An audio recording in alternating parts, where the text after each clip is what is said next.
Laura, vamos a darle a esto de una vez. Perfecto. Bienvenida a la tertulia. Gracias, para mí un honor estar aquí. Y para mí también es un honor que tú vengas. Nos conocimos brevemente en una actividad De hace Universal. unos meses. Sí. Y me han hablado muy bien sobre ti. Pues gracias. Amistades que tenemos en común. Así es. Eso es recíproco también. Gracias. Tú sabes que Cristi Luciano, que fue el hilo conector en esto. Cuando Cristi me habla de una persona, yo le doy mucha importancia al criterio de Cristi, porque yo sé cómo son los estándares de Cristi. O sea, ya esa vara me funciona lo suficiente. Así es. Esta mañana coincidí con una prima tuya en el gimnasio, con Cristel. Ay, Cristel. Mira, voy a grabar. Laura tiene que ser prima tuya, ¿verdad? Sí, somos prima hermana. Y duramos un rato ahí hablando. Prima hermana, así mismo. Una familia de corredores. De corredores, también de dueños de compañía de seguro, gerentes de compañía de seguro. O sea, estamos todos en seguro. Yo tengo el argot de los seguros, está en mi familia desde hace años. Y eso fue lo que yo comí desde chiquita. Pero por los dos lados, ¿verdad? No, por el lado de mami. Por el lado de los izquierdos, exactamente. Fueron los que iniciaron, aunque mi papá entró al negocio luego. Pero mami fue que fundó la compañía de corredores de seguros. Entonces, los domingos familiares en casa de mis abuelos. Se hablaba de póliza. Se hablaba de reclamaciones, de póliza, que tengo este problema, aquello. Y uno de muchachitos ahí, uno oía todas esas conversaciones y se fue interesando en el tema. Y la verdad que desde muy jovencita yo hice varias pasantías en compañía de seguro. Siempre me llamó la atención el tema. Desde que terminé el colegio yo sabía que eso era, que era que yo quería trabajar. Y eso que mi mamá y mi papá me dijeron, mira, tú no estás obligada aquí a estar a la compañía de familiar. Eso es algo que tú has elegido. Yo le dije, sí, precisamente porque me gusta, porque lo oigo. Y de hecho, yo desde que salí del colegio quería estudiar seguro, pero aquí no había una carrera de seguro. Entonces, decidí entrar a trabajar a la compañía, estudiar administración de empresas, que me da un overall de todo lo que es negocio en diferentes aspectos. Y además, yo ya al mismo tiempo trabajando en la empresa de corretaje, pues podía saber si realmente era lo que yo quería hacer o no. Y luego entonces sí decido hacer la maestría en seguro fuera del país. ¿Eso es una maestría? Sí, es una maestría en ciencia de seguro. Yo no sabía, o sea, que eso se estudia específicamente. Sí, la verdad es que déjame decirte que yo quedé tan contenta, era lo que yo buscaba, porque el seguro normalmente es una materia que se aprende empírico. Se aprende porque te enseñó otra persona, sea un familiar, un amigo, tú entraste a trabajar en seguro. Mucha gente dice que el que entra a trabajar en seguro no sale, y le gusta mucho, se apasiona. Entonces yo quería buscar algo que yo pudiera estudiar, como la teoría del seguro, de dónde sale aquello, por qué las cosas son así. Tiene que haber una teoría. Entonces, ahí en la Universidad de Hartford, en Hartford, Connecticut, que era la capital del seguro en ese momento, pues yo encontré esa maestría. Entonces ahí encontré libros de seguro, todo lo que era la teoría de lo que nosotros vendíamos y lo que ofrecíamos estaba en un libro. Y eso era lo que yo quería aprender. De hecho, esos libros yo los uso para dar clases, que eso me sirvió después para una oportunidad que me abrió UNIBE, que abrieron una maestría en seguros. Entonces me buscaron, esos libros fueron la base que yo usé para preparar mi material para dar clases de seguro ahí. Yo veo que tú siempre has tenido una inclinación hacia la educación. Sí, así es. Siempre has tenido un interés en eso, porque tú has participado incluso en temas de interés nacional relacionado a la educación. Así es. Y tuve el gran honor de firmar el Pacto por la Educación en el 2014 cuando fui presidenta de ANGE. O sea, como que todo cayó en que me tocó a mí coincidencialmente firmar ese Pacto por la Educación. Y me interesé desde muy jovencita porque la señora Jacqueline Malagón, que fue ministra de Educación, ella siempre ha sido clienta de nosotros, fue profesora de mis padres en APEC. Y ella me dijo, necesitaba gente joven para entrar a APEC, en los consejos directivos de APEC. Y desde bien jovencita, ella me dijo, mira, me gustaría que tú pertenezcas a APEC. Y así podemos escuchar a la gente joven que quiere, que le interese, aporte y es sangre nueva que viene a APEC. Y yo de una vez le dije que sí, pero sin yo saber realmente a lo que yo iba. Y me enamoré, me encantó aportar con lo que es la formación, tanto a nivel primario como es en la universidad, o sea, porque APEC tenía toda esa estructura. En aquel momento tenía el colegio APEC de educación, ya no lo tienen el colegio Fernando Arturo de Meriño. Entonces yo entré en ese consejo. Y la verdad es que uno a veces piensa que uno de joven quizás no puede aportar, pero sí hay muchas ideas ya que yo tenía. Ya en ese momento yo había entrado a Ángel, a la Asociación Nacional de Jóvenes Empresarios. Eso fue mami que me dijo un día, mira, yo vi mucha gente en una actividad de Ángel, tú debieras de ver de qué se trata eso, mira a ver si tú entras. Y yo me llevo siempre a mis padres. Yo creo que es uno de los mejores consejos que yo le puedo dar a cualquier joven. Llévese de su padre, porque no hay nadie que te quiera más que un padre y lo mejor para ti. Claro. Entonces yo fui a Ángel llevándome de mami. Yo se quedé fascinada. Me inscribí de una vez en la membresía. Entonces ahí ellos abrieron. Antes de Sí. de ti, hubieron otras presidentes mujeres en Ángel. Sí, claro que sí. La primera presidenta mujer de Ángel fue doña Elena Villella. También Ligia Bonetti fue presidenta, Marisol Vicens, y Lara Guerrero, y después vine yo, después Viviana Ribeiro, y después de eso la otra mujer fue Susi Martínez. Y ahora Claudia Finke. Y ahora Claudia, exacto. O sea que hemos sido pocas mujeres que hemos pasado por la presidencia de Ángel y ojalá que sigan llegando muchas más a ese liderazgo. Entonces, cuando entro a Ángel, ellos te abren de una vez un abanico de opciones de comisiones que tiene Ángel. Porque Ángel es una asociación multisectorial. Ángel trata, tú sabes, todos los temas de la sociedad, sean temas sociales, políticos, económicos, de justicia. Ángel los trata todos. Entonces, así mismo como tienen todos esos temas, sí tienen esa cantidad de comisiones para que las personas se inserten en la que quieran y donde quieran aportar o donde quieran aprender. Entonces, yo de una vez me llamó la atención el tema de educación porque ya yo estaba en APEC. Y dije, bueno, pues mira, voy a entrar a la Comisión de Educación de Ángel. Ángel tenía en ese momento un acuerdo con Junior Achievement, donde los jóvenes empresarios iban a dar clases a los liceos públicos. Y eso me llamó mucho la atención, porque es una manera muy bonita de tú aportar a personas que no tienen la oportunidad de la educación que hemos tenido nosotros. Y yo sentía que yo tenía que tenía que devolver a la sociedad todo lo que yo había recibido en tema de educación. Me siento muy privilegiada de la educación que recibí. Entonces ahí pues teníamos ese grupo donde íbamos a esos liceos y la verdad que fue una experiencia enriquecedora, lindísima, donde esos muchachos nos veían a nosotros, wow, o sea, ellos vienen aquí a compartir con nosotros y enseñarnos de lo que ellos aprenden, de lo que ellos saben. Al final cada uno tenía que terminar un proyecto con un negocio, con un emprendimiento. Nosotros lo que le decíamos, óyeme, tú puedes emprender hasta en tu casa. Solo usa tus habilidades, lo que tú sabes hacer, si tú sabes cocinar, si tú eres bueno cocinando, si tú sabes hacer manualidades, lo que sea que tú sabes hacer, tú puedes potenciar eso y hacer un negocio. Y de ahí salieron muchísimos negocios y ellos llevaban su proyecto y lo presentaban. Y ese tipo de cosas, Ángel siempre ha aportado con la juventud, con personas de escasos recursos. Preparamos campaña de educación. Me acuerdo una campaña que fue muy buena y causó muy buena impresión, que fue Edúcate, Súmate y Aporta. Esa campaña lo que llamaba era al empresariado a motivarlos, a sensibilizarlos, a integrarse con los temas de educación del país, porque a veces la gente piensa que la educación, como es un derecho básico, eso le toca al Estado y me lo tienen que dar como la salud, la educación y yo no tengo nada que hablar ahí, sino que me lo den todo. Y el empresariado es que puede marcar una diferencia. No solamente con los aportes económicos que puede hacer, sino con su conocimiento de sus empresas, cuáles son sus necesidades de capacitación, de habilidades que necesita. Y en ese sentido, el empresariado ha hecho muchos aportes. En ese momento, yo te estoy hablando hace ya 10 años atrás, quizá no había tantas asociaciones que hacían ese tipo de aportes, pero sí Ángel incentivó mucho esos aportes del empresariado hacia la educación.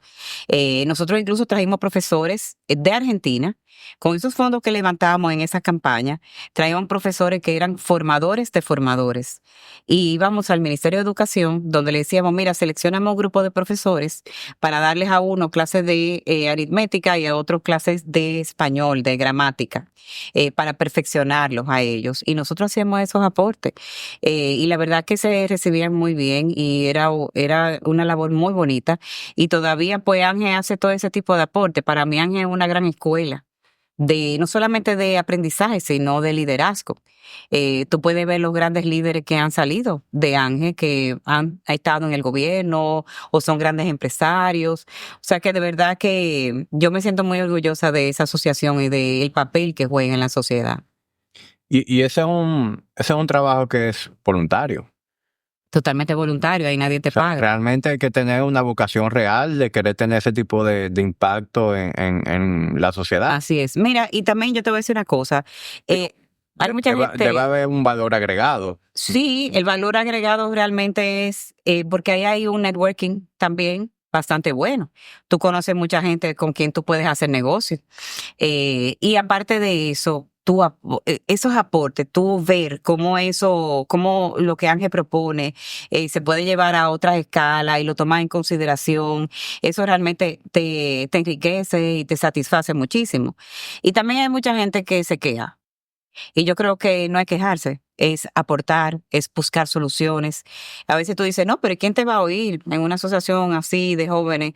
Pero poner un granito de arena es una manera de tú ayudar a cambiar cosas que quizás pueden ir mejor en el país. Claro.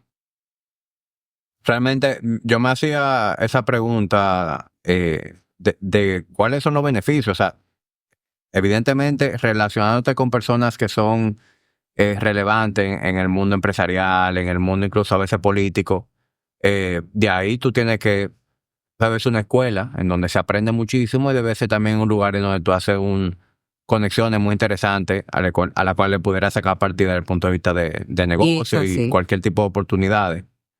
Pero tiene que ser para gente que tengan ese tipo de visión, no que tú vas a tener un retorno inmediato del tiempo. Para nada. Incluso no debería ser algo transaccional.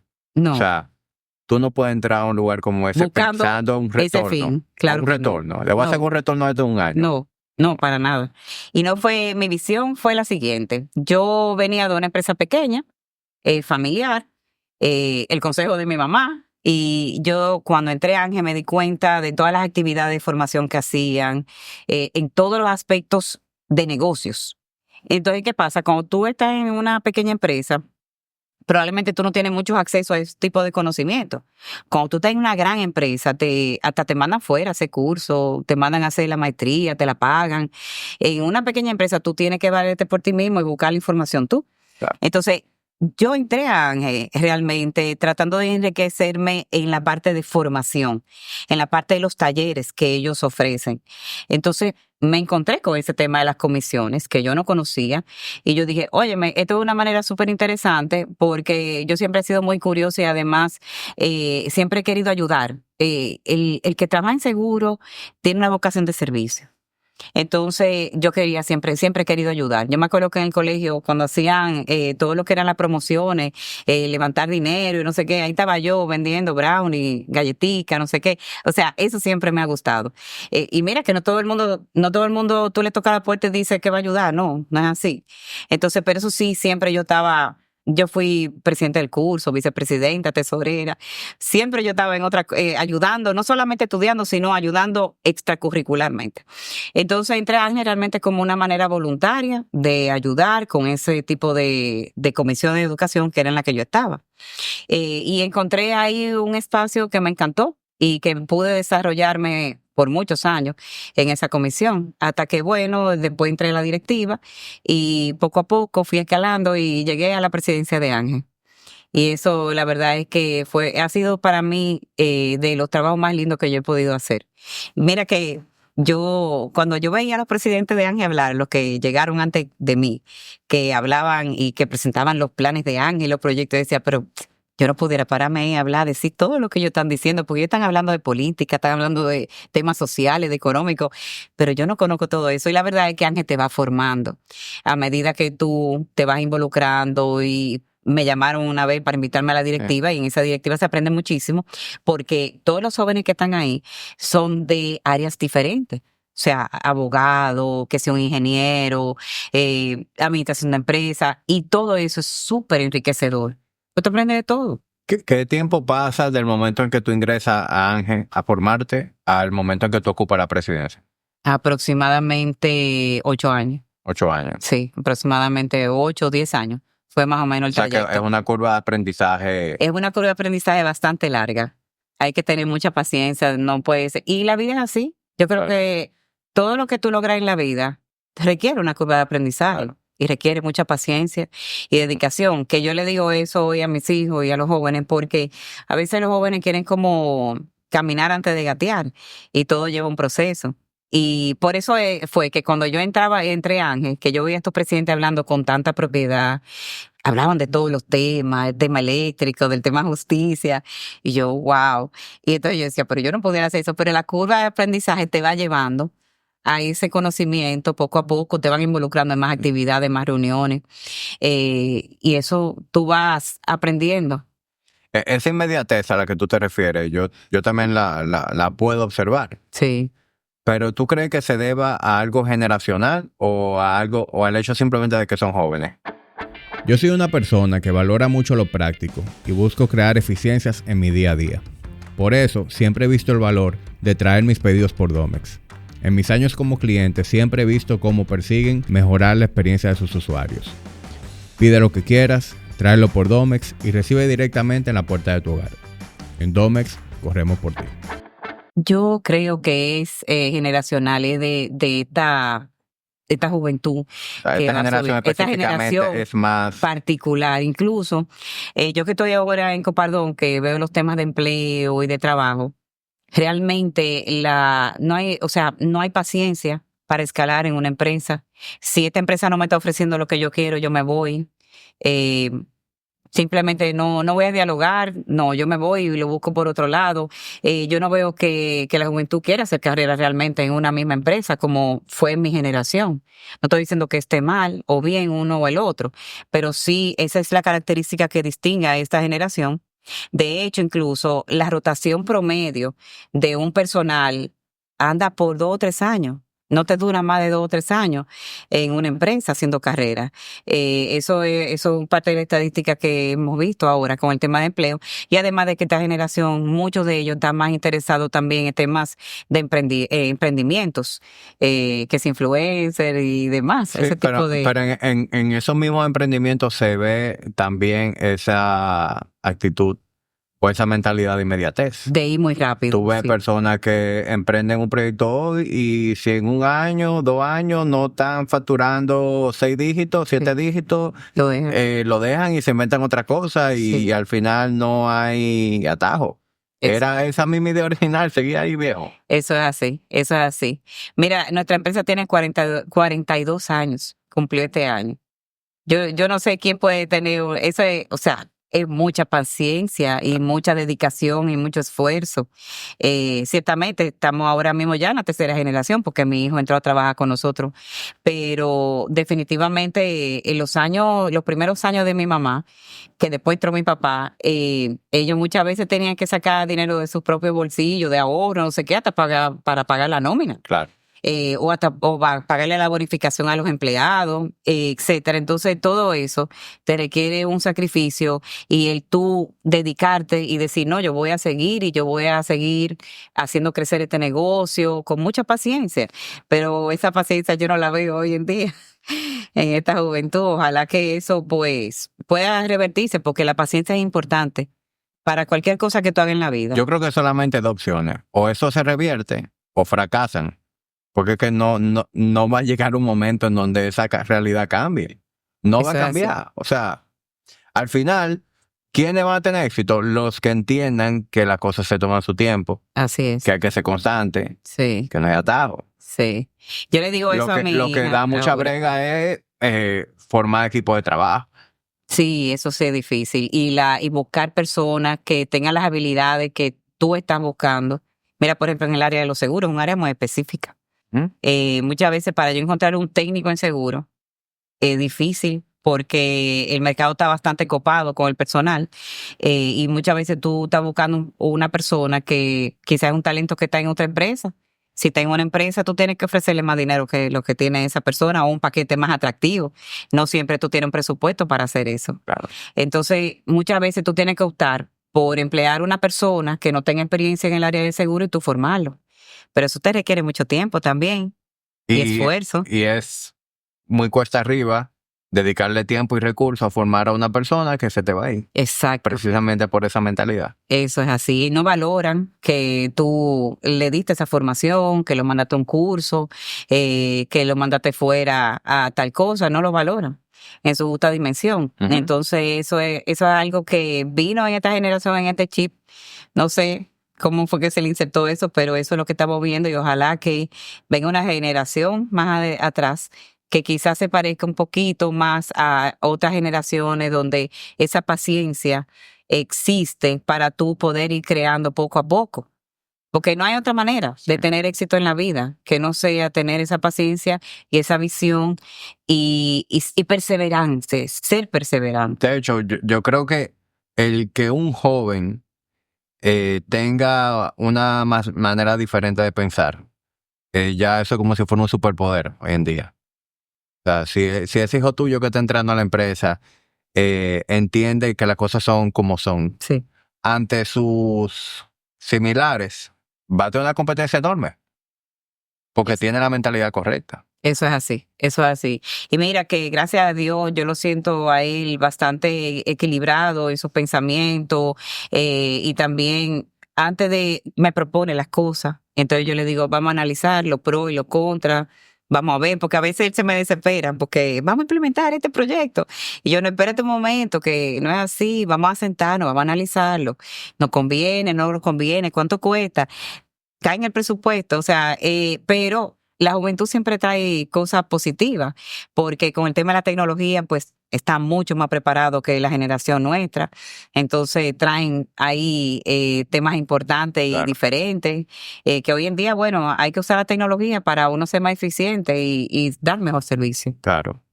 No, ya con esto de la inteligencia artificial, quienes no empiecen a implementarla en sus Así es. operaciones, Se van a quedar atrás. sí. Eso es así.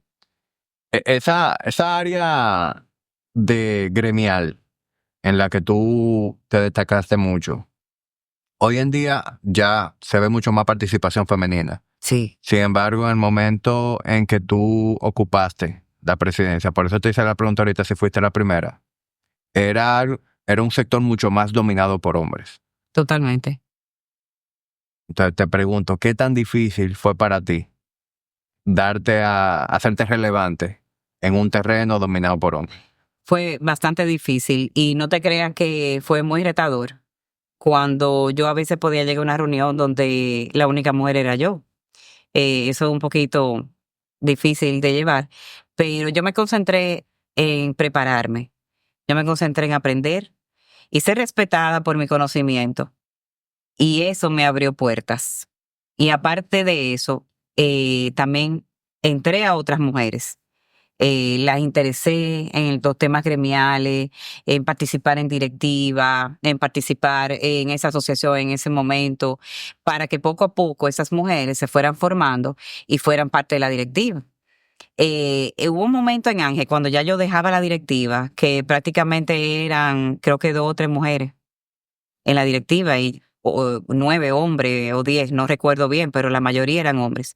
Hoy en día está equilibrado, Ángel. Y cuidado si tienen más mujeres que hombres en la directiva. Fíjate cómo eligieron una mujer ahora como presidenta. Y eso realmente lo valoro porque, ¿qué pasa con la mujer? La mujer ocupa el 70% hoy de la matrícula de las universidades. O sea que la mujer tiene tiempo ya preparándose, interesándose en ser una profesional. Ujú. En el área que elija, no importa. ¿Qué sucede? Que cuando a la mujer le proponen posiciones de liderazgo, entonces yo siento que la mujer entonces ahí, aún con conocimiento y con preparación, siento que a veces no se atreve. Yo a veces pienso que las responsabilidades familiares, los hijos, pero yo lo que le digo a la mujer, óyeme, la familia se compone de papá, mamá, donde ambos tenemos responsabilidades. Y eso es lo que tenemos que buscar, ese balance entre el hombre y la mujer en el mismo hogar, donde ambos tenemos la responsabilidad por los hijos igualmente. Si yo un día no podía buscar a mis hijos al colegio, lo buscaba a mi esposo. ¿Tú entiendes? O sea, y eso es una manera de tú ayudar a la mujer también a ser parte del liderazgo de una empresa y del país. Pero ahí es donde yo he sentido que la mujer a veces no se atreve a tomar esa decisión de ser líder por esas responsabilidades que tiene compartidas con ese liderazgo. Sí, realmente la vida familiar afecta mucho a la mujer, especialmente en una temporada, que en esa etapa de embarazo, Correcto. etcétera, porque ahí no hay manera de distribuir de manera equitativa. Ahí no hay como tú pasar esa responsabilidad. O sea, eso no se pasa. O sea, definitivamente es un periodo en que puede afectar mucho a una mujer desde el punto de vista productivo. Y afecta su productividad. Pero es tampoco un periodo que sea permanente. O sea, eso pasa y punto. Pero sí tenía curiosidad de saber qué tan difícil. Es difícil, pero y también eso que tú dices, a veces siento que las empresas cuando van a reclutar personal para una misma posición, cuando tienen el currículum de un hombre y una mujer, muchas veces se van por el hombre sin evaluar mucho a la mujer, por eso que tú dices, porque la mujer pasa su etapa reproductiva, de tener sus hijos y eso la ausenta del trabajo, es una realidad. El que emplea a una mujer tiene que saber, una mujer joven que está en esa etapa de tener hijos, tiene que saber que hay momentos donde esa persona va a estar fuera de la oficina. Sí, tiene esa desventaja. Sin embargo, yo siempre he tenido una preferencia de trabajar con mujeres. Bueno, en mi oficina te puedo decir que el 80% somos mujeres. Y eso no ha sido un obstáculo para nosotros seguir empleando mujeres. En la oficina tengo muchas muchachas jóvenes, en etapa reproductiva, en etapa también de hijos chiquitos, donde todos los meses van al pediatra. Los niños se enferman, a veces amanecen con fiebre y tienen que ir al médico. Y esas son cosas que nosotros la entendemos y simplemente esa mujer pues se le da su espacio, no hay ningún problema, su permiso, porque también ella te lo puede retribuir. De otra manera. De otra manera. Claro. Eso es así. Las mujeres tienen muchas veces un sentido de compromiso, de atención al detalle, de efectividad. Sí. Uh-huh. De retención también, de fidelidad con la empresa. Totalmente. O sea, sumamente. Por ejemplo, nosotros aquí en el gimnasio, el staff de coaches, en su mayoría es masculino. De hecho, ahora mismo tenemos una sola mujer. Pero es porque un mercado dominado por hombres. Sí. El del entrenador. Correcto. Aunque hay muchas mujeres insertándose, usualmente es dominado por hombres. Sin embargo, operativamente, todo lo que es administrativo, nosotros el staff es mujeres. Es mujer. Siempre. Son mujeres. A la hora de evaluar perfiles, incluso, somos inclusivos, ¿verdad? Hablamos tanto hombres como mujeres, pero sí, por alguna razón terminamos siempre gravitando hacia las mujeres en este tipo de posiciones. Sí, eso es así. Nosotros, como te digo, o sea, no nos dispusimos de que íbamos a tener la mayor parte del personal mujer. Simplemente que los currículum y las habilidades que hemos encontrado en mujeres son las que nos han servido para las posiciones diferentes que hemos buscado en un momento dado. Uh-huh. Y déjame decirte que permanecen más en la empresa que el mismo hombre. Es lo que tú dices, el hombre rota más. La mujer es más fiel a hacer una carrera en una empresa. Y eso, ella se siente muy valorada. Incluso también tú creas programas para ayudarla. O sea, bono escolar, hay empresas que tienen salas de lactancia. ¿Para qué? Para darle esa comodidad. No tienes que salir de la oficina para que tú puedas lactar a tu bebé. O sea, hay empresas que apoyan muchísimo a las mujeres en muchísimos temas diferentes. Luego de Ángel, tú has continuado siendo partícipe en diferentes proyectos, ¿verdad? En paralelo a tu trabajo. Así es. Y últimamente tú te has hecho muy vocal en lo que tiene que ver con lo que es la reforma del Código Laboral.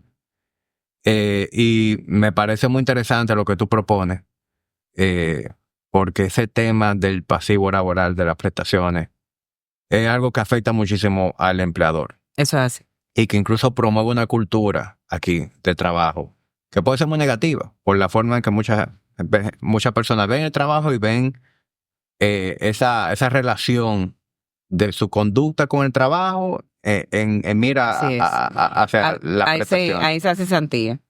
¿Qué te inspiró a tú querer ponerte hands-on en eso?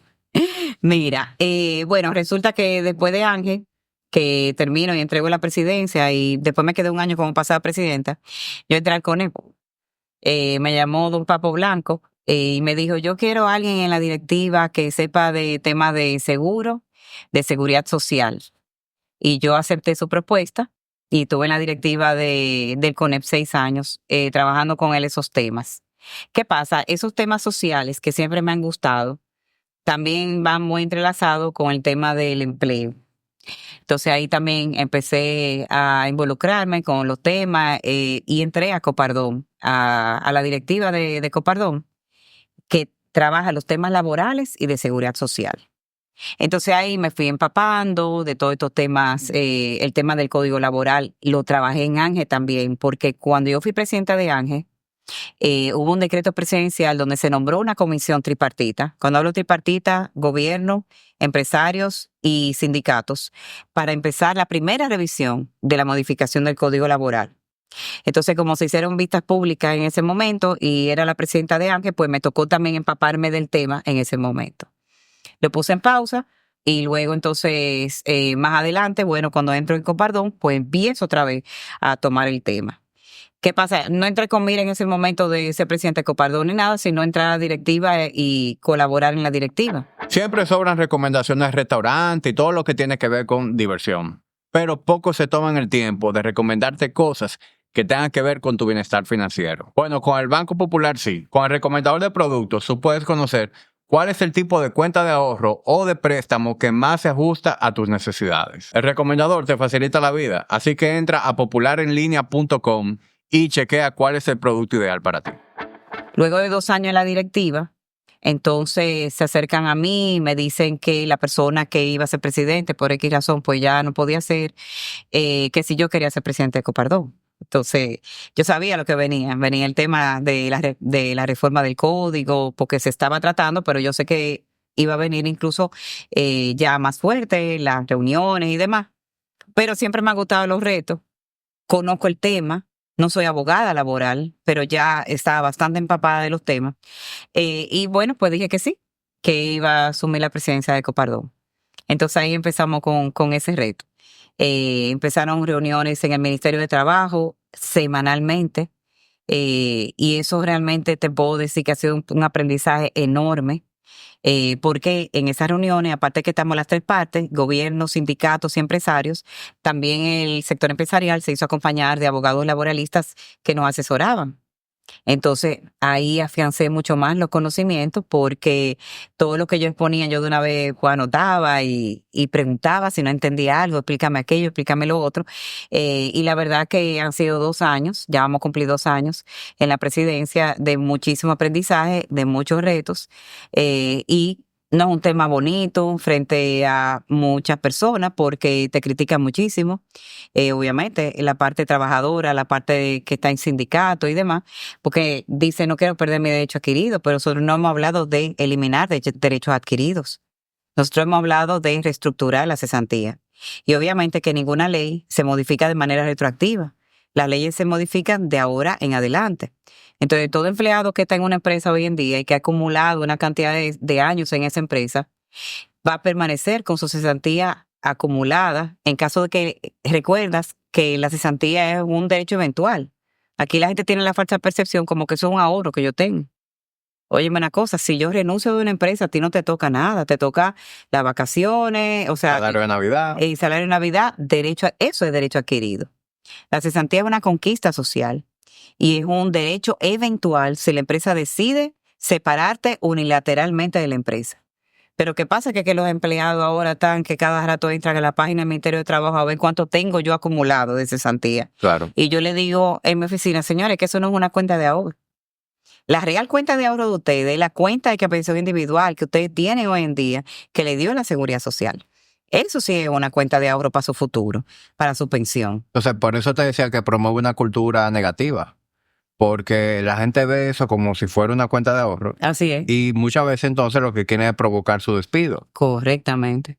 Y adivina qué, ese pleito el empleador nunca lo gana, no. o prefiere no echarlo. No, en la mayor parte de los casos la empresa no quiere echar ese pleito. O sea, realmente no. Cada vez que yo he tenido ese tipo de eventualidades, que hablo con mis abogados, me dicen, págale. Un mal acuerdo es mejor que un buen pleito. Así mismo, págale. Eso es lo que te dicen. Entonces, algo que va en contra de la empresa. Pero va en contra del mismo empleado también. ¿Tú sabes por qué? Porque a veces ese empleado tuyo quizá se quiere ir. Quizá no se siente a gusto, quizá está buscando ya otro tipo de empleo, otro tipo de posición, pero esa persona decide que no se quiere ir, porque no quiere pelear esa cesantía. Su ahorro. Entonces tú tienes ahí opera en contra del empleado y en contra de la empresa, realmente, porque mira el problema que tenemos nosotros, que estas personas quizás se quieren ir, lo que le hacen a otro es la vida imposible. A veces operan en contra de los mismos empleados de ese departamento donde están, de manera negativa, ¿me entiendes? Entonces, lo que tenemos que buscar es una manera de reestructurar la cesantía, que no represente un costo tan alto para la empresa. Por cada peso que nosotros pagamos, 64 centavos son costo laboral. Pero ¿por qué es que nosotros planteamos esto? Porque hay personas que quizá no entienden. Cuando se aprobó el Código Laboral actual, en el año 92, no teníamos seguridad social. La ley de seguridad social se promulga en el 2001. Entonces es una ley que le trae protección social a los trabajadores, que le trae pensiones, salud y riesgos laborales. ¿Qué sucede? Que esa protección social, el 70% lo asume la empresa, que el 30% del empleado. Y de riesgos laborales lo pagamos 100% nosotros, el 1% de la nómina. Entonces, se suman estos costos laborales y por eso es que nosotros entendemos que el Código Laboral de ahora hay que adaptarlo a la realidad de hoy en día, asumiendo que tenemos una ley de seguridad social. Entonces, ya los empleados, anteriormente se usaba la cesantía también, cuando se desahuciaba a un empleado que estaba en cierta edad ya, se usaba hasta para pensionarlo. Fulano, mira, te vamos a dar tu cesantía para que ya te pensiones. Se usaba eso antes de esa manera. Pero la realidad de hoy es otra, porque todos los empleados tienen esa cuenta de capitalización individual que le va a servir para su futura pensión. Entonces, por eso es que nosotros tenemos que reestructurarla, porque las empresas no tienen incentivo para crear más puestos de trabajo por lo costoso que es crearlos. Sí, eso te va a decir que también eso juega en contra del empleado, porque las empresas no pueden ofrecer mejores paquetes. Así mismo. Por el pasivo laboral que le genera. Correcto. Es decir, cuando yo voy a contratar una posición X 50,000 pesos mensuales, a mí no me cuesta 50,000 pesos mensuales. No, claro que no. A mí me cuesta mucho más que eso. Exacto. Entonces, si el código funcionara diferente, yo pudiera transferirle ese ahorro de manera directa al beneficio de ese empleado. Totalmente. Porque ¿quién no? O sea, habrán personas líderes de empresas que operan diferentes, pero yo creo que el empresario de hoy en día, ¿verdad?, que entiende esa sinergia, ese ganar-ganar entre colaborador y demás. Totalmente. Quiere darle el mejor trato a su equipo. Más salario y más beneficio. Eso es lo que un empresario moderno hoy en día. Precisamente lidiando con una nueva generación que si tú no lo tratas de manera justa, agarra y se va. Y se va. Y van al mejor postor. Eso es así. Entonces, definitivamente, no solamente para nosotros crear más puestos de trabajo en la misma empresa y pagar más, sino también para esos jóvenes emprendedores. Hay muchísimos jóvenes con ideas buenísimas. Pero cuando hacen los cálculos y los números, dicen, pero es que no me da para yo emprender con tanto. O sea, mira, nosotros hicimos una encuesta. En marzo la presentamos de este año junto con la OIT a 1,000 empresas, micro y pequeña empresa y mediana empresa. ¿Y cuál fue el resultado de esa encuesta? Que nos decían que el obstáculo mayor para emprender y para mantener un negocio era el tema del anticipo y los costos laborales. Ahí estaban los dos obstáculos para tú permanecer en el tiempo. Que constituir una empresa hoy en día es fácil y es asequible, pero que la empresa perdure en el tiempo, lo difícil son los costos que tiene. Entonces, el promedio que dura una empresa en esa encuesta que hicimos, en ese estudio, eran 5 años. ¿Por qué? Porque tú llegas a un momento que si tú tienes que desahuciar de empleado, probablemente tú tienes que salir a pedirlo prestado el dinero, porque no lo tienes. Sí. Eso pasa a muchísima gente. Y si tú calculas tu pasivo laboral en una pequeña empresa o una microempresa, probablemente hay más pasivo laboral que lo que tú tienes de activo. Sí. Yo he conocido personas que tienen empresas y quisieran liquidar la empresa, ya sea por retiro, por X o Y razón, y les sale tan costoso que necesitan seguir operando en la empresa. Tienen que seguir operando. Es un monstruo que no se puede apagar. No se apaga, exactamente. Entonces, ¿qué nosotros estamos haciendo? Levantando información de otros países qué están haciendo otros países de la región. No voy a comparar con países desarrollados de Europa, de Asia, ni siquiera con Estados Unidos. Estamos buscando países de la región con los países que competimos. A ver qué han hecho esos países que han pasado por los procesos de reforma laboral, cómo han modificado la cesantía, si es que la han modificado, y ofrecer opciones. Nosotros incluso en el Consejo Consultivo del Trabajo, nosotros no estábamos cerrados a las opciones que podían surgir de ahí para reestructurarla. Nosotros le pusimos menos de opciones a los sindicalistas. O sea, le dijimos, mira, vamos a poner un tope de año, vamos a poner un tope de salario, vamos a usar el salario promedio. Tú sabes que cuando tú liquidas a un empleado, tú lo haces sobre el último salario. Uh-huh. Pero quizás ese empleado se ha pasado 10 años contigo, escalando en diferentes tipos de salarios, y si tú usas el salario promedio, te es menos oneroso esa liquidación. Hasta eso lo pusimos en la mesa. El seguro de desempleo, que está consignado en la Ley de Seguridad Social, puede ser una opción también. O sea, hay un sinnúmero de estructuras que tú puedes utilizar para disminuir el costo laboral, y nosotros la pusimos sobre la mesa, pero sin embargo no atendieron ninguna. Me llama mucho la atención lo del seguro de desempleo. ¿Cómo funcionaría eso? Mira, hay un estudio que se hizo en el 2021, ese estudio habría que actualizarlo, donde calculan que con un 1.8% de la nómina, tú le puedes ofrecer al empleado cubrirle su salario, si tú lo desahucias, por 3 meses, en lo que esa persona busca trabajo. Entonces, la idea es que ese empleado, como tú lo desahuciaste, ¿qué significa? Que lo separaste unilateralmente de la empresa, es una sorpresa para ese empleado que tiene que buscar trabajo y tiene que subsistir necesariamente. Entonces, ese seguro de desempleo, tú lo puedes hacer por 3 meses, lo puedes hacer por 6. Esos cálculos se pueden hacer para que ese empleado pues busque trabajo en ese tiempo, pero que esté tranquilo, que está recibiendo lo que sería una sustitución de su salario mensual, y así no se queda con las manos asignadas, con las manos atadas, ¿tú me entiendes? Sin recursos. Ese es el seguro de desempleo. Pero obviamente es un gasto seguro. Es un gasto mensual ya cierto de un 1.8% de la nómina, que eso hay que evaluarlo. Eso todavía tenemos que ver, quizá a algunos sectores le conviene, a otros no le conviene. Entonces, ese estudio nosotros vamos a mandar a que se actualice a la realidad actual de República Dominicana, atendiendo también cuál es la rotación de personal que hay hoy en día, que quizás es mayor que la que había anteriormente. O sea, que más personas van a utilizar el seguro de desempleo que lo que quizás hace 20 años atrás lo usaban. Uh-huh. Pero es una opción, existe en algunos países, en Chile lo usan, el seguro de desempleo. En Ecuador creo que también estudiando esa posibilidad. En Estados Unidos hace mucho que existe el Unemployment Insurance. Pero obviamente Estados Unidos es una potencia, es una nación muy diferente a todas las estructuras de los países de Latinoamérica. Pero ya se verá que si te separaron de trabajo, chao. Bye. No hay nada. La persona que la separan del trabajo va a ese Unemployment Insurance y pide ese seguro de desempleo. Dependiendo, incluso ese seguro de desempleo se paga entre el empleador y el empleado en Estados Unidos. Hay otra cosa que es una realidad de la que a veces se habla poco, y es el hecho de que a medida que las personas avanzan en edad, en perfiles gerenciales que se pagan muy bien, se van haciendo menos atractivos. Ya una persona que ocupa una posición directiva en una empresa, si no sale pensionado de esa empresa y lo separan de la empresa, es muy difícil que consiga un trabajo con las mismas condiciones en la competencia. Totalmente, y eso es injusto, totalmente injusto. ¿Qué se pudiera prever antes? Mira, yo te voy a decir una cosa, hay posiciones en las empresas que yo creo que hay trabajo para todo tipo, para toda persona, no importa la edad, no importa la preparación.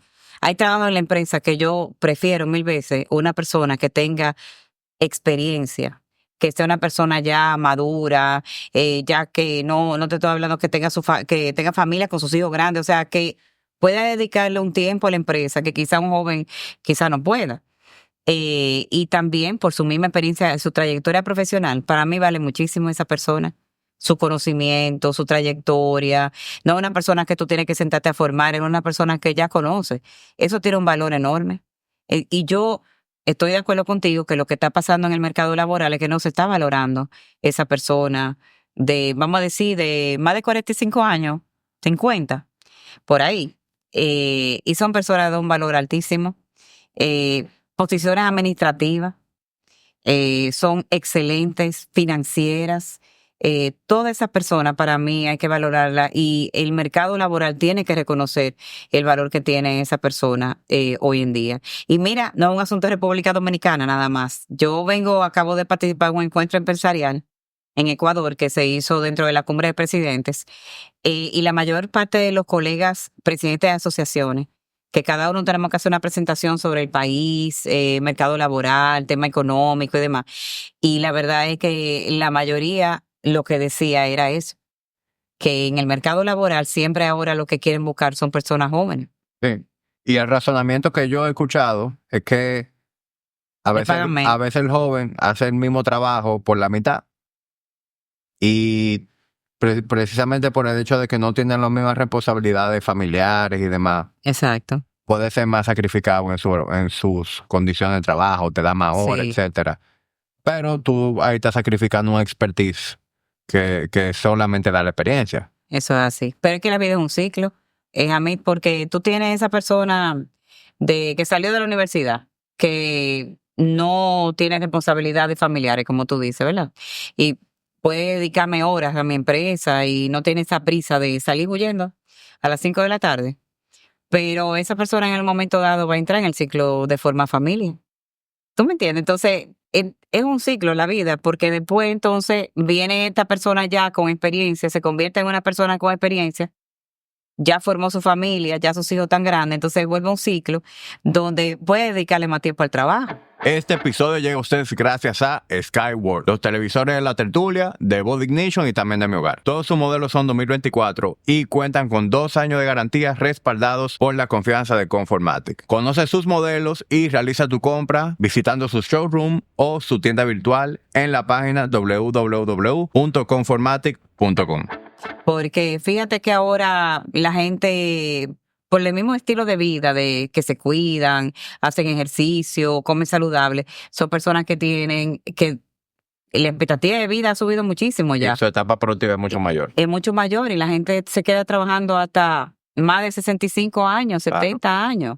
Y personas que están lúcidas, que están en perfectas condiciones de salud y mental. Mi papá tiene 66, 67 años y es dueño de su empresa. Mi papá te habla de planes, de proyectos como si fuera a vivir 50 años más. Así es. Así es. Y entonces, por eso es que te digo que personas que tienen 45 años más o 50 años son personas que son perfectamente, que pueden entrar a trabajar en una empresa. No se debe de discriminar. Y eso, pues, obviamente tenemos que trabajarlo. Algún plan, algún proyecto tenemos que hacer. Así como se hacen proyectos de empleo joven, tenemos que hacer proyectos de empleo no tan joven. Porque esas personas, obviamente, que son súper productivas. Muy productivas. ¿Cómo tú te has hecho? Y ya entrando un poquito en lo personal, pero ¿cómo tú te has hecho para mantener? Yo no creo que la palabra sea balance, porque esa palabra creo que a veces se puede prostituir. En el sentido de que yo no creo que haya tal cosa como balance. Simplemente uno tiene prioridades por etapas. Pero yendo al grano, en tu vida familiar, pareja, hijos, más todo lo que tú me estás diciendo de logros, ¿verdad? Responsabilidades que tú has tenido en tu empresa, en los gremios en los que tú has estado activa. ¿Cómo tú te has hecho para mantener las cosas a flote? Mire, ¿qué te digo? Yo lo que creo es que ha habido mucha disciplina, mucha planificación y organización mental y de trabajo. Obviamente, como yo te dije ahorita, la ayuda de mi esposo, o sea, en la familia, es imprescindible para yo poder hacer todo lo que hago, porque nos ayudamos mutuamente. Incluso cuando yo iba a asumir la presidencia de Ángel, obviamente con el primero que hablé fue con mi esposo, y le dije, mira, esta es de las cosas que yo he soñado, que yo he querido hacer, y como que llegó el momento. Y me he preparado para eso. Entonces, nada, me dio el apoyo 100%. En ese momento los niños estaban chiquitos, adolescentes, una etapa difícil. Y yo lo que hacía era que también tú mencionaste la palabra, tengo que usar la palabra balance, porque sí es necesario usarla. Si la directiva de Ángel se hacía al mediodía, normalmente de 1 a 3, a 3:30, a 4, y ese día yo de ahí me iba a mi casa. Yo al mediodía no pude comer con mis hijos, no pude recogerlo al colegio, pero de alguna manera yo compensaba ese momento que no estuve con ellos y entonces ya yo me iba temprano a la casa a estar con ellos, a temas de tarea, etcétera. No todo el mundo tiene la oportunidad porque no todo el mundo tiene su propio negocio para poder hacer eso, pero si tú te planificas, tú puedes hacerlo, ¿tú me entiendes?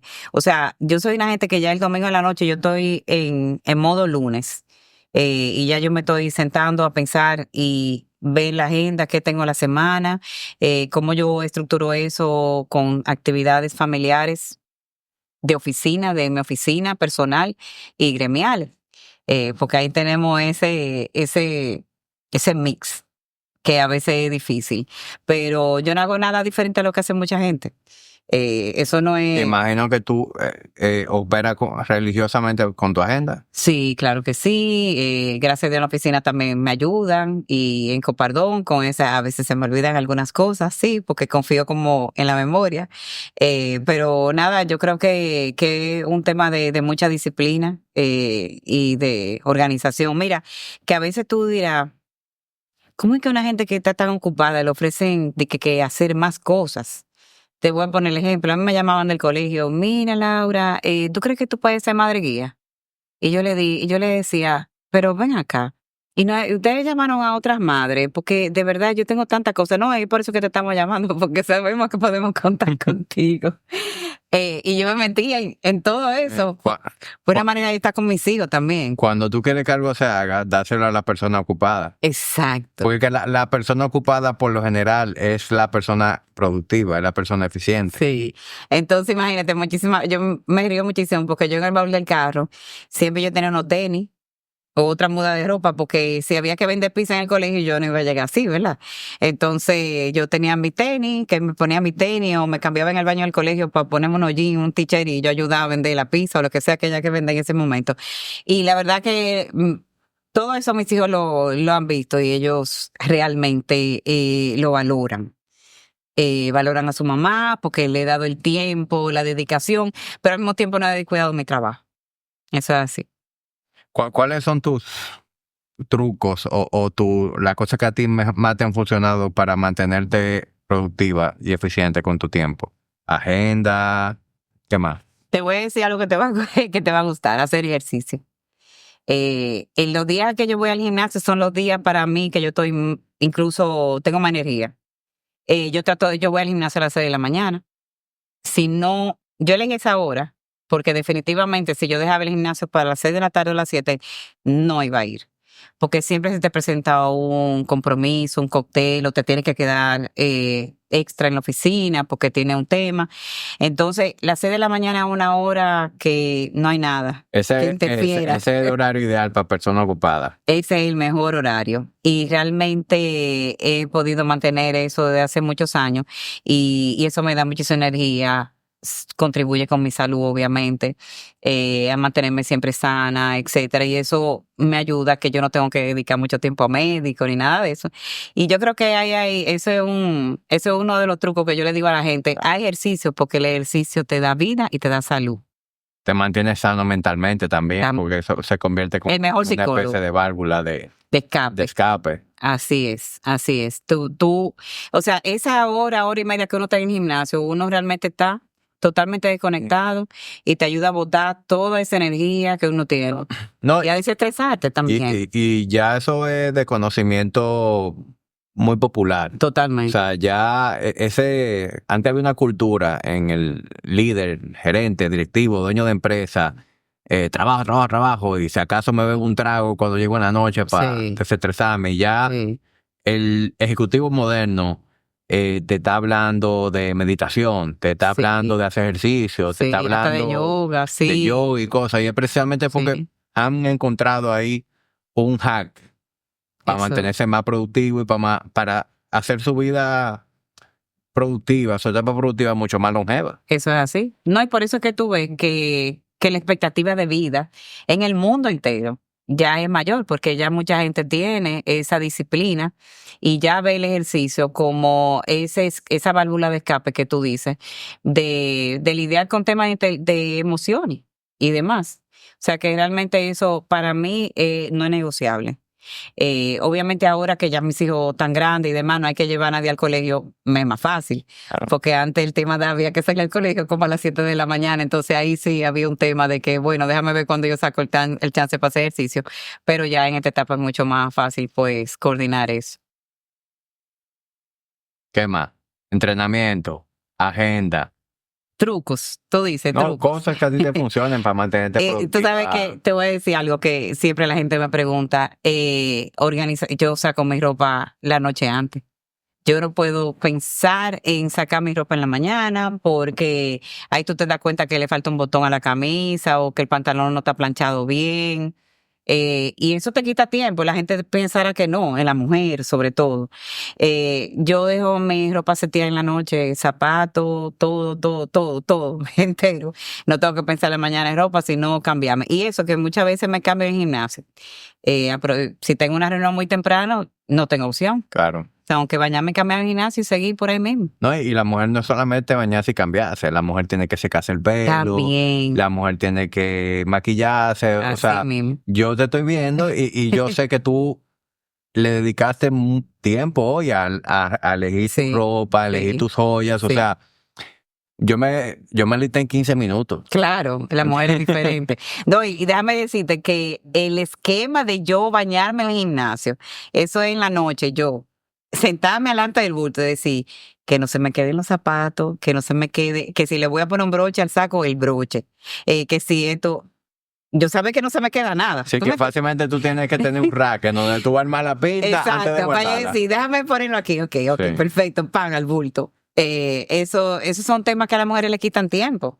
Entonces tengo que ser organizada con eso porque yo sé que en la mañana no voy a tener el tiempo de estar pensando en eso y quizás no voy a tener tiempo de resolver algo rápido porque si hay una ropa que está sucia o que le falta un botón o algo no me la puedo poner, tengo que buscar entonces otra y tengo que pensar ahí.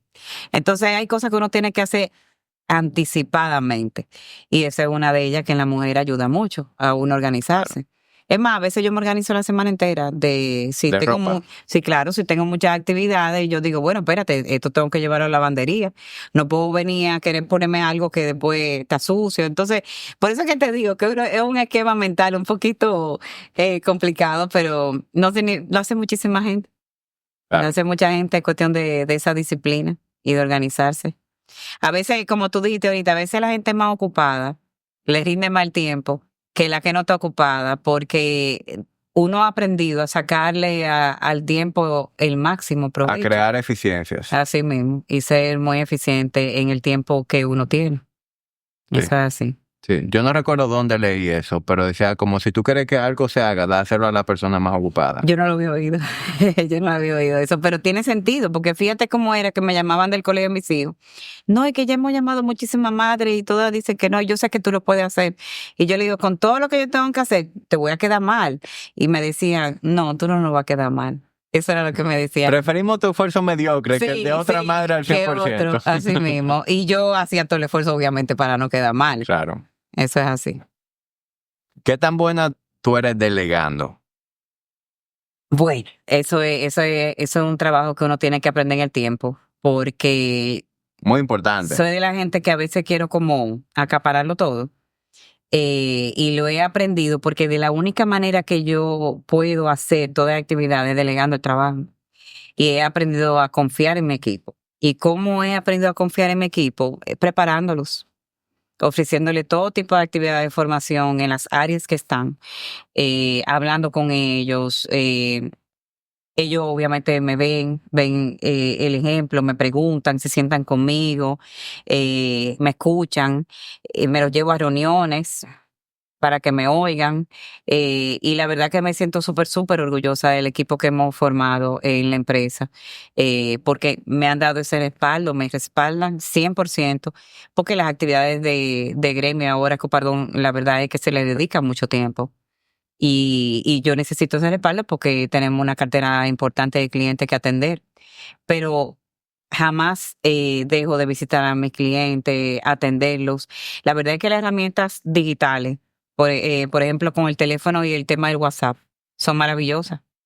Porque tú, hasta una pregunta que te hagan, tú lo atiendes inmediatamente. O sea, no necesariamente un cliente tiene que llamarte para que tú puedas servirle o le puedas dar una asesoría. Hay muchos clientes que me escriben por ahí, mira, tal seguro, tal cosa, me cubre, no me cubre. Con respuesta rápida, pero es estar presente. Y yo soy una gente que más bien me relaja, porque ella me dice, yo no sé, ella parece que anda con ese celular pegado ahí, coge todas las llamadas de todos los clientes, porque hemos viajado muchas en diferentes ocasiones, y ella nada más me oye que yo voy ahí hablando con los clientes, no dejo de contestar una llamada.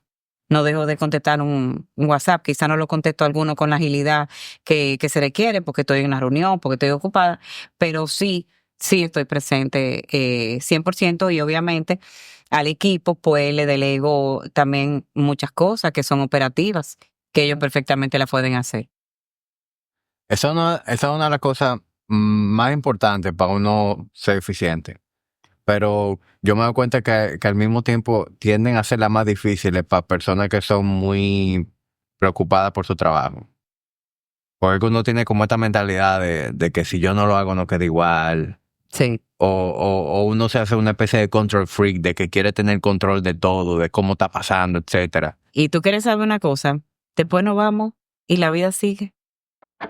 Jetour es una marca china de prestigio internacional, distribuida en la República Dominicana por Grupo Martí. Ha sido la marca de mayor crecimiento en años recientes, con exportación a más de 30 países.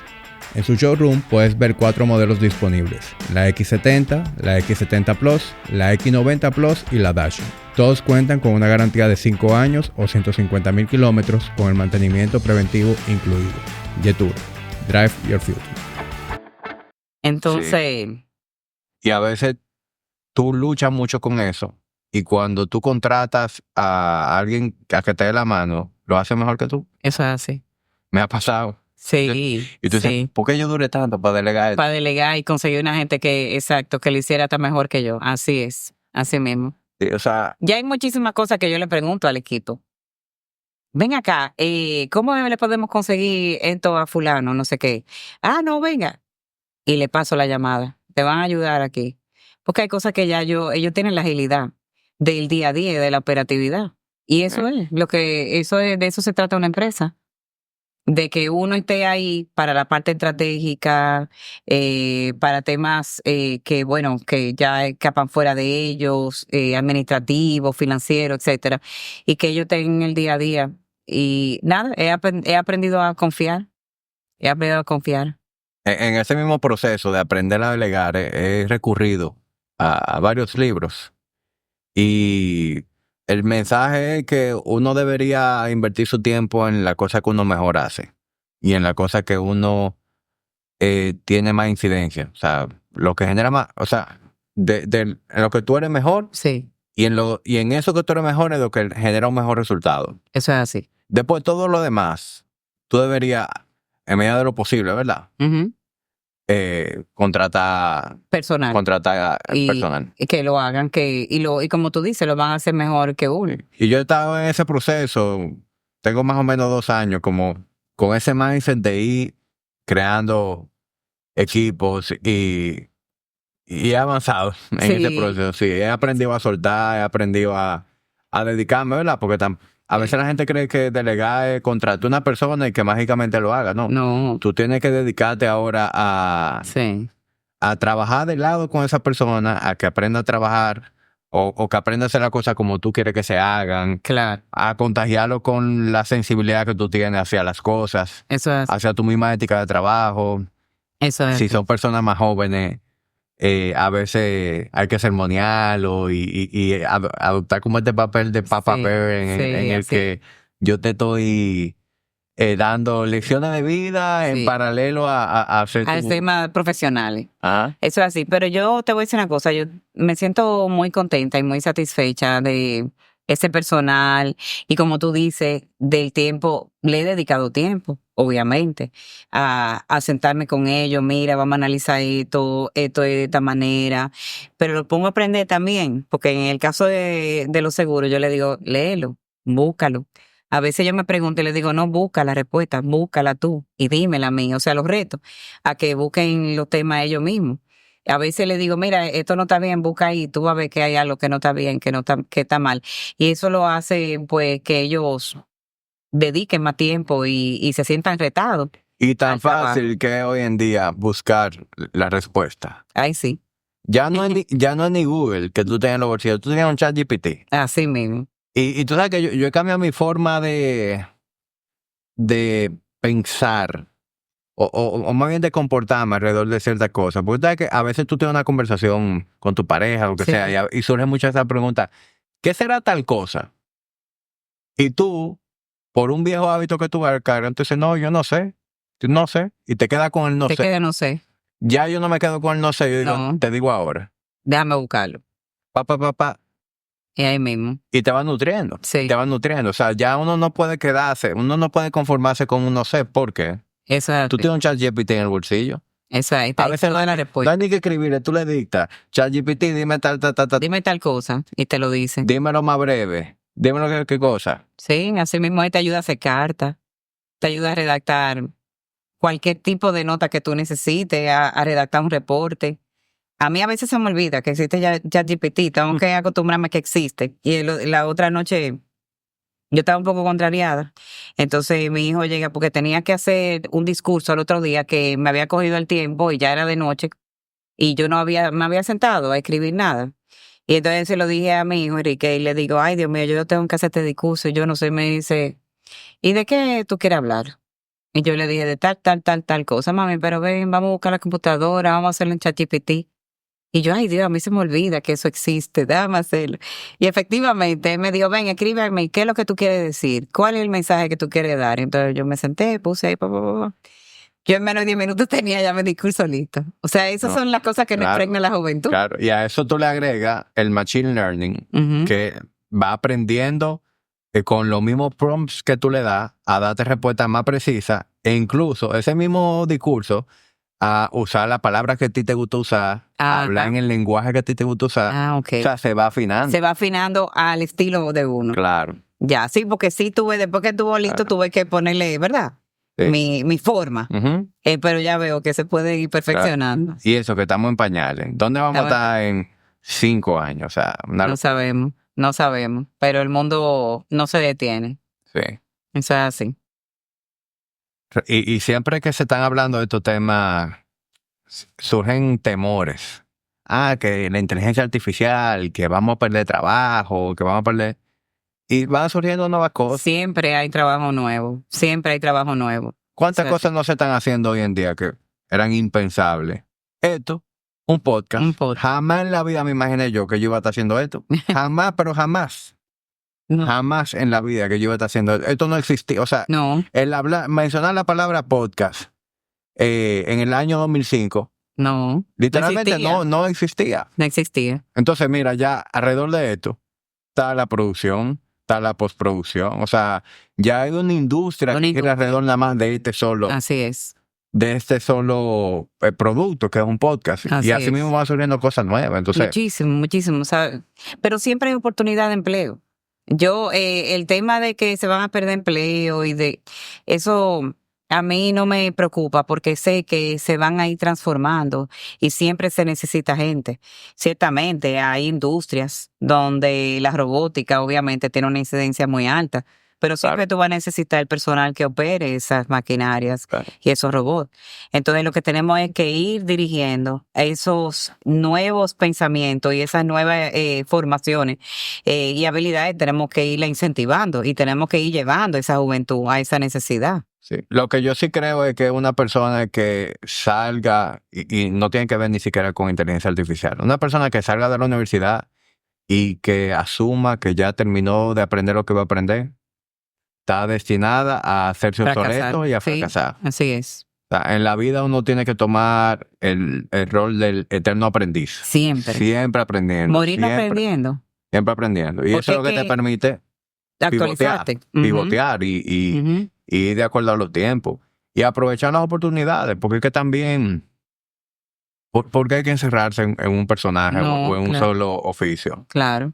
No hay cantidad de gente que han cambiado su carrera o han cambiado su negocio o lo han reinventado para satisfacer lo que el público quiere en un momento dado. Entonces hay que estar abierto a todo eso y lo que tú dices, tenemos que mantenernos aprendiendo y actualizándonos porque realmente los avances van más rápido que lo que uno piensa prácticamente. O sea que es importante seguir esa escuela de la vida. A mí me fascina esa versatilidad de uno poder desenvolverse, porque hay que encerrarse en un estereotipo. Claro que no, totalmente. Se pueden hacer muchas cosas. Y más hoy en día, que es tan fácil. En este mundo digital. Tú puedes aprender de todo. En este mundo digital, no, y hacer de todo. O sea, fíjate que hoy en día hay creadores de contenido, hay youtubers, hay podcasteros, hay de todo. Hay personas educando digitalmente con masterclasses, con cursos online, con ebooks, que no tienen que pedirle permiso a nadie. A nadie. Lo hacen ellos. Que es más, crean el material y lo suben. Claro, que hay cosas malas, que hay personas que no tienen esa preparación y cualquiera hoy en día escribe un libro y lo publica y cosas.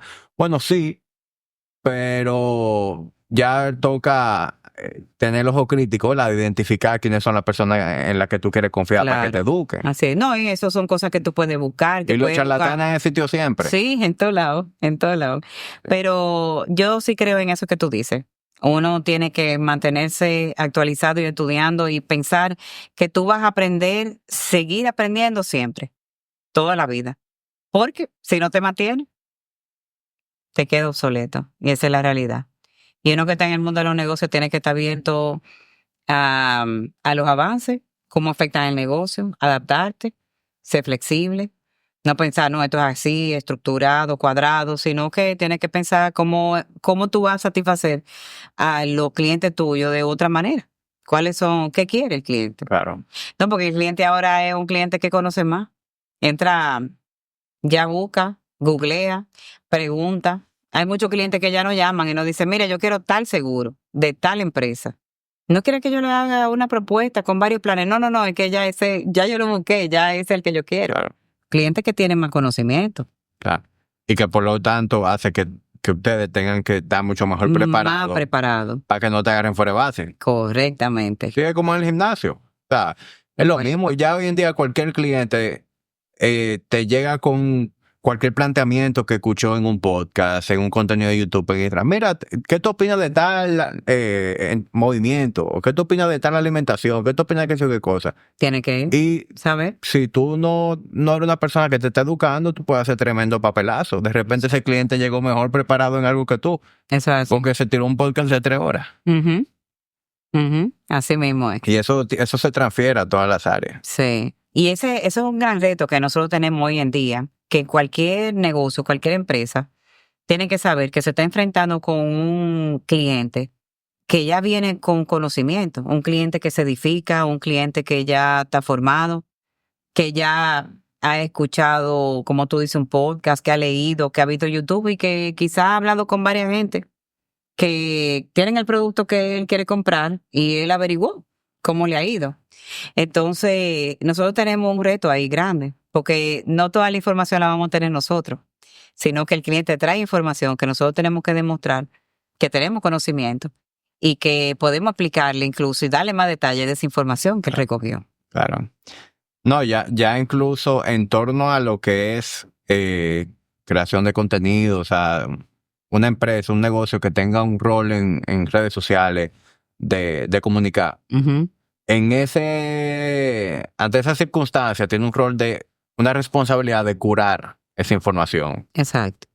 Si de repente está sonando algo en el mundo de los seguros que es ilícito, que puede decepcionar al usuario, ya entonces tenemos que hacer un contenido en donde le estamos alertando a la gente que no caiga en este gancho. Así es. Así es. Tenemos nosotros que alertarlo a ellos. Pero por eso que te digo, que es que nosotros tenemos ese compromiso de estar siempre a la vanguardia y más edificado que lo que puede estar el cliente, por lo que tú dices. Sí. Porque el cliente me va a traer una información y yo tengo que saber cómo manejarlo y orientarlo en la dirección correcta. Pero solamente lo puedo hacer si yo estoy edificado. y si yo estoy formada en la materia y estoy actualizada. Entonces, ese es el valor que yo voy a tener para ese cliente. Si no, como tú dices, quedó mal.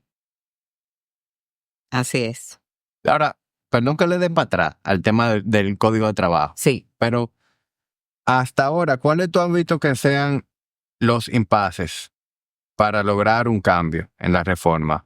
Los sindicatos. O sea, ¿dónde que está el tranque? Mira, definitivamente el tranque está en ellos, en los sindicatos, porque la mesa de negociación es una mesa tripartita, donde está el gobierno, los sindicalistas y estamos nosotros los empresarios.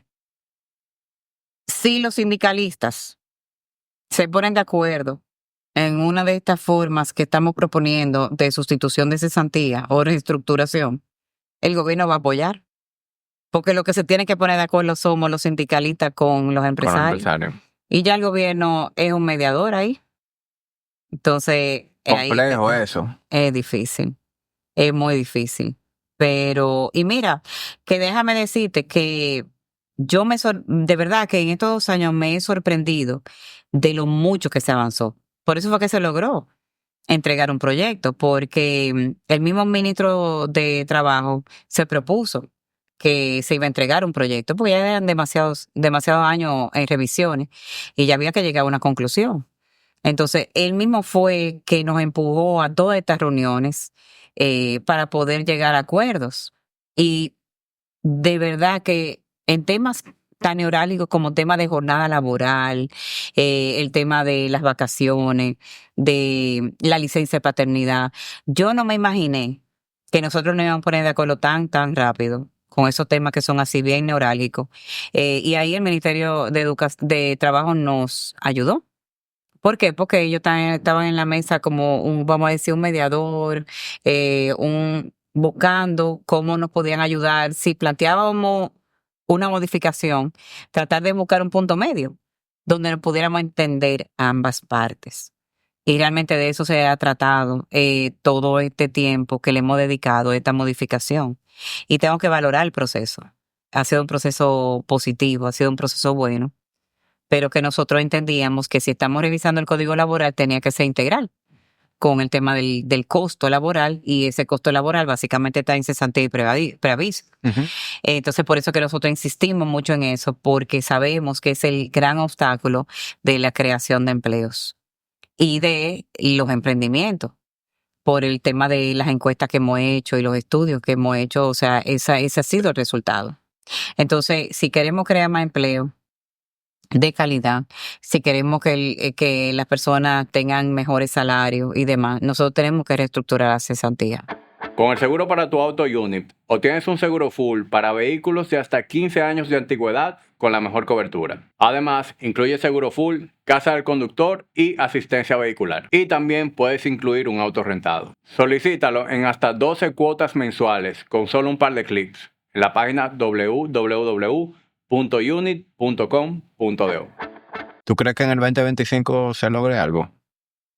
Yo tengo la esperanza de que sí.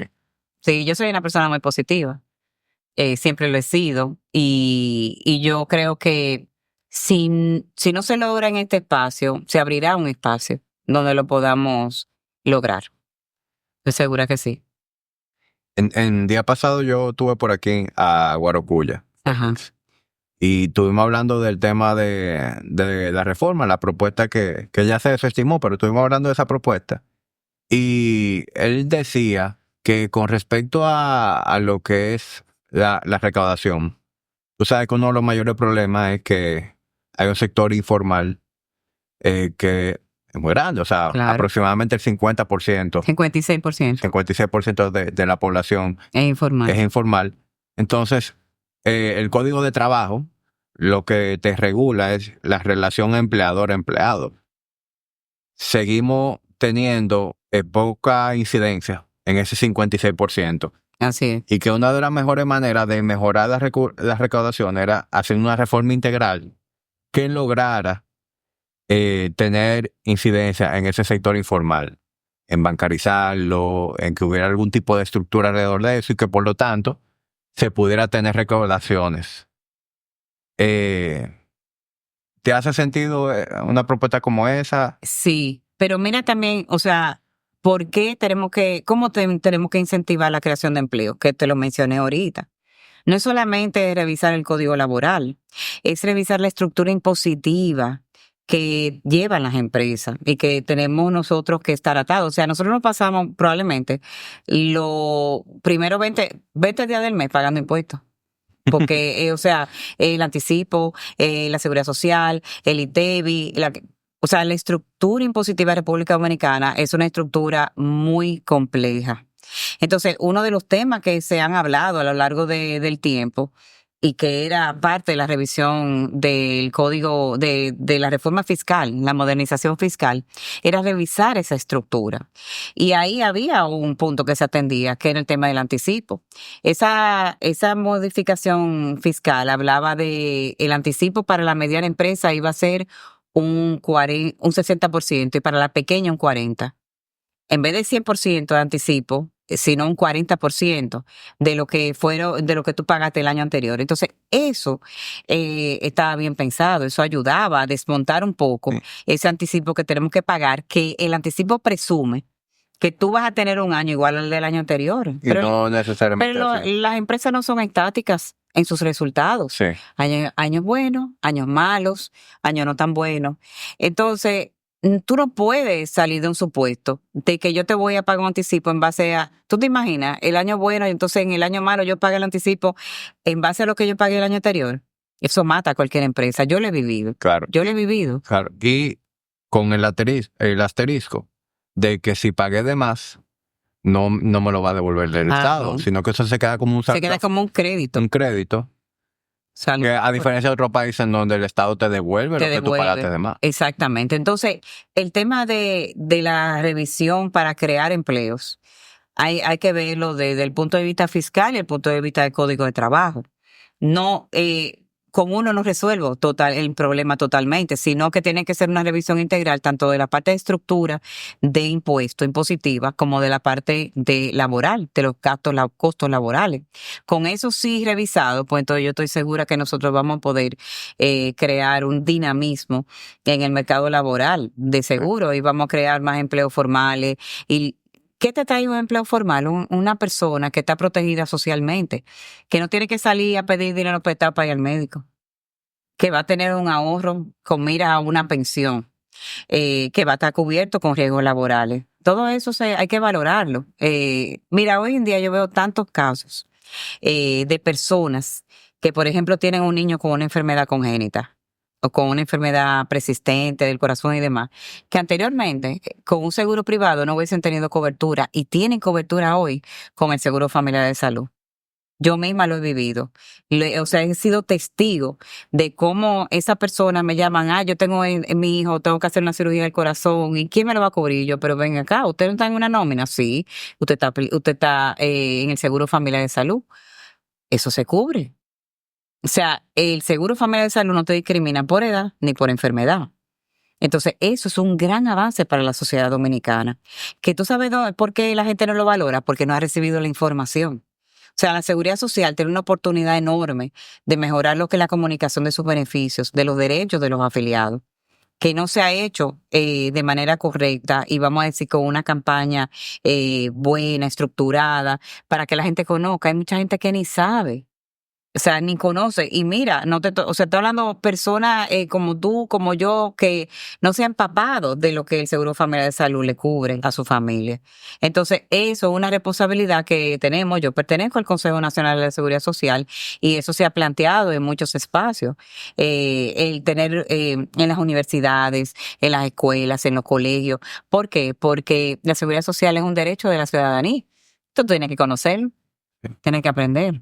Y otra cosa también de la que se desconoce poco es del sistema de pensiones. Sí, parte de la seguridad social. Yo participé en una actividad en donde estuvieron explicando cómo funcionaba el botellón. Era que yo le llamaba, tenía un término, pero era cómo funcionaba esa alcancía. Le llamaron así, ¿no? No sé si era el tinaco, era un nombre así, como en donde se iba acumulando esa pensión.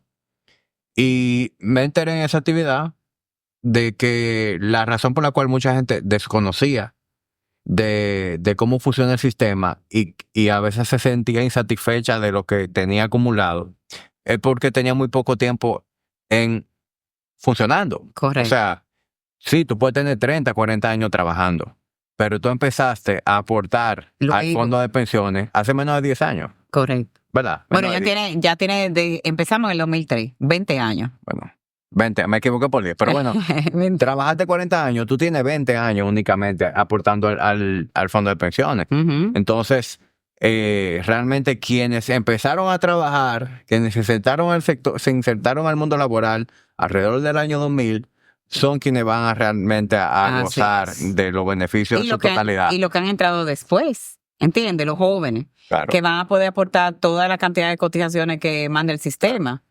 Pero es un asunto de educación financiera que hay que llevarle a la población, es muy importante. Un fondo de pensiones no es mágico, no hace magia. Para yo pensionarme con el salario que yo tenía, mi último salario al final de mi vida productiva, tú tienes que hacer un trabajo financiero. Entonces, ¿qué pasa? Que nosotros hoy en día aportamos en la empresa 1% de nuestro salario destinado a la cuenta de capitalización individual. Pero no mucha gente se ha sentado a ver cómo esa cuenta puede crecer más. Incluso hay algunos, ni siquiera la gente se pone a ver los estados de cuenta. Yo porque estoy en el sistema, pues veo que me llega cada 3 meses mi estado de cuenta de mi AFP. Algunos llegan mensual.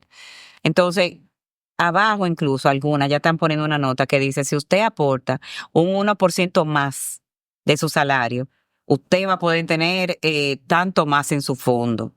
Entonces, ese tipo de cosas hay que prestarle atención. Lo que pasa es que en nuestro país no tenemos cultura de ahorro. Entonces, por eso es tan buena la seguridad social, porque nos obliga a hacer un ahorro. Que hay gente que no lo valora y dice, no, yo nunca voy a ver ese dinero. Pero ya tenemos una cantidad de personas que se han pensionado. La pensión incluye un seguro de discapacidad y sobrevivencia. ¿Qué significa eso? Que una persona que aporta a la seguridad social, al plan de pensiones, y fallece laborando, o sea, en su trabajo, o sea, en lo que está aportando, esa persona, su familia, va a recibir una compensación mensual. Eso es parte del seguro que está incluido dentro de lo que es el plan de pensiones. Pero la gente no sabe eso. La gente no sabe que hay un seguro de discapacidad. Que si yo quedo discapacitada, ese seguro me va a cubrir a mí mi invalidez, sea temporal o sea permanente. Y me imagino que por ahí tiene que haber muchísima gente que no ha sabido capitalizar eso por desconocimiento. Pero porque es un sistema tan con tanto volumen que me imagino que no hay forma de que la entidad pueda ser proactiva y llamarte y decirte, mira, tú tienes algo aquí. Tienes dinero aquí. Déjame decirte que yo creo que hace 2 años, las AFP hicieron una campaña. Tú no te imaginas la cantidad de dinero que tenían fallecidos del sistema y los beneficiarios no habían reclamado lo que le tocaba de su mensualidad. Entonces ellos hicieron un listado, lo pusieron en los periódicos para que la gente se acercara y se le pudiera explicar qué beneficio tenía. ¿Por qué? Porque lo que no se comunica no se sabe. Entonces, por eso es que digo que hay que hacer campañas rigurosas, más campañas a nivel nacional de que la gente conozca este beneficio, porque es un real beneficio para la familia. Sí, y que me imagino que seguirá siendo más interesante en el tiempo. Por ejemplo, en Estados Unidos se habla muchísimo del 401k. Así es. Que es un fondo de pensiones que tiene un mayor retorno y que tiene la particularidad de que tú puedes invertirle. O sea, le puedes agregar. Tú puedes tener aportes adicionales. Sí. E incluso hay empresas que dentro del paquete de beneficios del empleado está el hecho de que lo que tú le aportes, yo lo igualo. Así es. Entonces se hace más interesante todavía para el empleado. Así es. Y eso va a pasar aquí. Sí, a medida que el sistema va madurando, se van a crear ese tipo de incentivos. ¿Por qué? Porque también las empresas buscan cómo incentivar que los empleados permanezcan en la empresa. Así mismo le dan un seguro médico complementario o le contratan un seguro médico internacional, que si un bono escolar o le pagan una parte de la escolaridad de los hijos. Entonces va a venir un momento donde le van a ofrecer aportarle una parte una parte usa un beneficio al fondo de pensiones y que el empleado ponga una parte también, pero igualarle, que lo que pone el empleado lo iguala la empresa y lo está ayudando a ahorrar. Lo está incentivando al ahorro, pero al mismo tiempo su fondo crece y ese fondo va a ser la base para su pensión futura. Entonces, es importante que todo eso se conozca, que todo eso se sepa. Hoy en día, o sea, la ley de seguridad social indica que tú te pensionas luego de 360 cotizaciones. Son 30 años. Entonces, ¿qué pasa? Que imagínate una persona que empezó a trabajar a los 25 años. 30 años son 55. Todavía muy joven para pensionarse. Entonces, esa persona va a poder aportar más dinero que le va a permitir tener una masa mayor para poder tener una mejor pensión. Un saquito más grande. Exactamente. Entonces, aquí se sataniza mucho el tema de los fondos de pensiones. ¿Por qué? Porque cuando tú le preguntas a un economista o tú vas a una charla sobre pensiones, que tú preguntas cuál es la tasa de reemplazo promedio que se puede esperar del plan de pensiones, la tasa de reemplazo es el promedio, el % que yo puedo recibir de mi último salario. Entonces, hoy en día esa tasa de reemplazo anda en un 28%, lo cual es súper bajito. Pero, ¿a qué se debe eso? A la gran informalidad que hay en el país. Si nosotros tuviéramos una buena parte de ese 56% que está en la informalidad como empleados formales, ese % va a aumentar porque vamos a tener más personas aportando a lo que es pensiones. Entonces, ¿qué es lo que pasa? Que hoy en día hay mucha gente que entra y sale. Se formaliza, sale la informalidad. Entonces, eso hace que ese % que tú sacas utilizando la universalidad sea bajito. Pero si tú sacas de una persona el % con lo que se va a retirar, una persona que ha permanecido siempre en la formalidad, estos 20 años, que ha estado todo el tiempo aportando, esa persona tiene una masa mayor, un ahorro mayor, y es una persona que tiene una tasa de reemplazo mayor, porque nunca ha salido de la formalidad, sino que ha estado todo el tiempo en un salario, o sea, en un empleo que le ha ido pagando su salario y ha ido aportando a la seguridad social, a ese plan de pensión. Y esa persona también va aumentando ese salario y va aumentando entonces lo que se aporta, porque es proporcional. Sí, yo recuerdo que había un legislador que se hizo muy vocal en lo de la AFP, que le devolvieran su dinero a la gente. Eso como que ya se calmó, pero eso... Él tenía su casco. Botello. Por eso que tú te acuerdas de esa palabra, de botello. No. Lo de la alcancía, cuando yo termine voy a buscar mi teléfono, ¿por qué? Pero ahora que tú mencionas, ¿verdad? Que fue muy criticado, etcétera. Sí recuerdo que en un momento aquí había un movimiento de gente que quería que devolvieran el dinero de su AFP. Eso surgió en la pandemia. ¿Qué pasa? En otros países, en la pandemia, tú sabes que quedó mucha gente sin empleo y empleados suspendidos y demás. Entonces, ¿de dónde la gente podía pensar que podía tener algún dinero? Pellica. Claro, era ahí. Entonces, ¿qué pasa? Que en Perú se aprobó y se le repartió a la gente un % de esa cuenta de capitación individual, pero fue caso de error. ¿Tú sabes lo que produce eso? Se produce una inflación enorme, porque la gente, ¿qué hace con ese dinero? Sale a comprar televisiones, electrodomésticos, que si necesita un carro, compra un carro. Entonces, sale todo ese dinero a la economía y tú lo que creas es una inflación. Entonces, eso fue lo que sucedió en Perú, fue un error. Pero copiando ese modelo de que se había aprobado que se entregó un 30%, creo, allá en Perú, pues entonces por eso empezó aquí la misma campaña, porque querían hacer lo mismo. Pero realmente esa cuenta de captación individual tiene un objetivo y es el retiro.